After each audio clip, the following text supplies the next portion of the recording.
Merci, Madame la Ministre. Monsieur le rapporteur spécial, souhaitez-vous conclure après l'examen de nos travaux?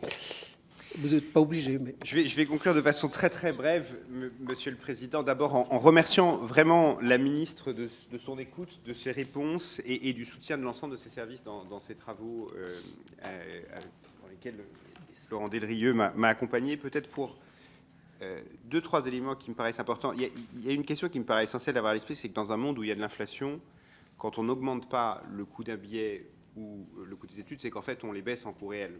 C'est-à-dire que ça coûte de moins en moins cher chaque année. Quand cette inflation elle atteint 18 ou 19% et qu'on fait stagner les prix, la réalité c'est qu'on fait baisser de façon considérable, alors que tous les coûts fixes de ces établissements, que ce soit des établissements scolaires ou des théâtres, ils augmentent de façon considérable. Et du coup, il est évident que tout le monde se tourne vers l'État et dit la seule variable d'ajustement, c'est la dotation publique de l'État. Donc je pense que ça doit être pris en compte. Pour dire que je rejoins beaucoup ce qui a été dit, c'est qu'il y a une nécessité d'à la fois progresser dans ce domaine tout en protégeant les plus fragiles. Et Madame la Ministre, vous avez évoqué, je ne l'avais pas évoqué dans mon propos, mais la question de la compensation des bourses. Il me paraît essentiel que le gouvernement fasse un pas dans cette direction. J'avais porté un amendement au dernier budget pour le faire.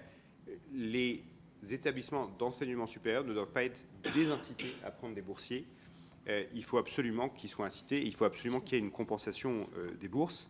Cela dit, de l'autre côté, il y a des étudiants qui ont les moyens de contribuer plus à leur enseignement. Moi, je remarque que, par exemple, une anecdote, et je vous laisse avec un chiffre après, avec une dernière idée, mais une anecdote, j'ai visité un des établissements très renommés de l'établissement supérieur de la culture où il faut faire une prépa pour y aller.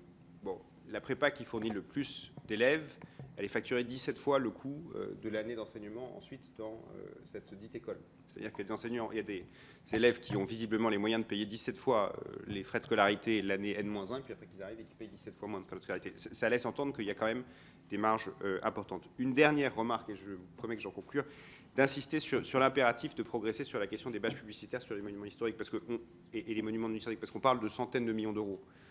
Juste à Paris, entre les travaux nécessités sur le palais de Tokyo, le Beaubourg, l'Opéra de Bastille, l'école militaire, etc., c'est la capacité de lever des fonds avec des bâches publicitaires sur des monuments à la place d'un échafaudage. C'est-à-dire, c'est le choix, c'est échafaudage comme monument. C'est essentiel qu'on comprenne, parce que ce sont des sommes faramineuses et rien n'est gratuit. C'est ou le contribuable qui paiera, ou le bâtiment qui ne sera pas rénové, il faut être très clair, ou de faire payer un tiers qui est volontaire pour le payer. Il me semble absolument essentiel qu'on progresse sur ce sujet. Merci, monsieur le rapporteur spécial.